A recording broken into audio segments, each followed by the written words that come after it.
Alright, so chapter 1104 came out, and we get the spoilers, early. Shout out to the guys that do the spoilers. We can see that, alright, so Kuma's punch connects, it obviously does damage. So that damage allows everybody to wake up and start moving. We see that Kizaru's moving. We see that, people. It says that he wakes up. I don't know about wake up. He was up already from the last chapter, but I guess, now he's up and moving. He attacks the Straw Hats. He's standing on business. Shout out to the fucking Kizaru. I'll fuck with that nigga. Standing on... Oh, shit. Standing on business. Standing on business, yeah. So, yeah. That shit does damage. It does so much damage. He loses an arm. That shit crazy. I don't know, but I guess, he gets it back, and... Yeah, man. So they fighting, and they about to prepare to destroy the island. What I think is going to happen is, I'm not going to lie, I think it's going to be the same thing like Sabaody, but just a different way. Like, he actually sacrifices himself.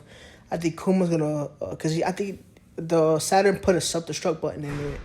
So, I think that he's going to self-destruct, but he's going to send all the Straw Hats away. Like, here, boom, boom, boom, boom, boom. And each Straw Hat is going to go to an island, kind of like what they did before, but these islands are going to be different. These islands are going to be endgame islands, like places where they're going to meet people that's going to be in the final fight in One Piece.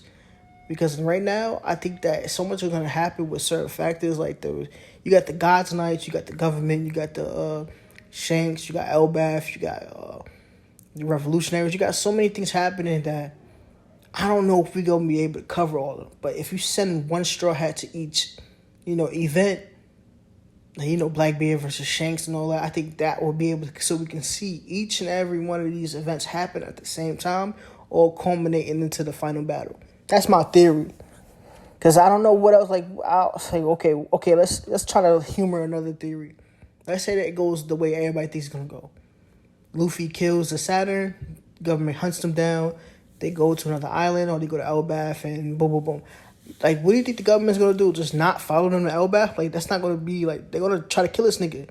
So I think that they're going to send them to different islands so we can see different perspectives of how the war is going to end. Maybe the Sky Island, maybe we meet Yarouge or whatever. I think that we're just going back to each island. Just like how we did in Sabaody, but this time a different twist on it.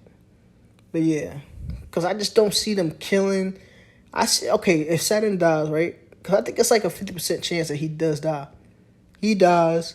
The government sees that. They react. They send the God's Knights, or they send whoever they send to try to take the Straw Hats out. That's not going to leave enough time for Elbaf to kind of get the story. I think Elbaf going to be a big story. Kind of just like Wano. But I think it's going to be only a certain type of people, a certain amount of people that's going to be in Elbaf. It's not going to be the whole Straw Hats. Even though you would like to, like Wano, I think it's going to be kind of like what Whole Cake and Wano was. Like, you have two sets of people going through the same thing, but instead of focusing on the Straw Hat, like the Luffy and all them, we're going to focus on somebody else. Like, maybe Usopp, maybe Nami, maybe, I don't know, Brook or something like that. I don't know the places where they're going, but I just know that they're going to different islands. I think it's going to be just a book, like the same thing that we happened to Sabaody is going to happen to Elbaf and the Straw Hats. Yeah, they're going to be sent to different islands. That's what I think.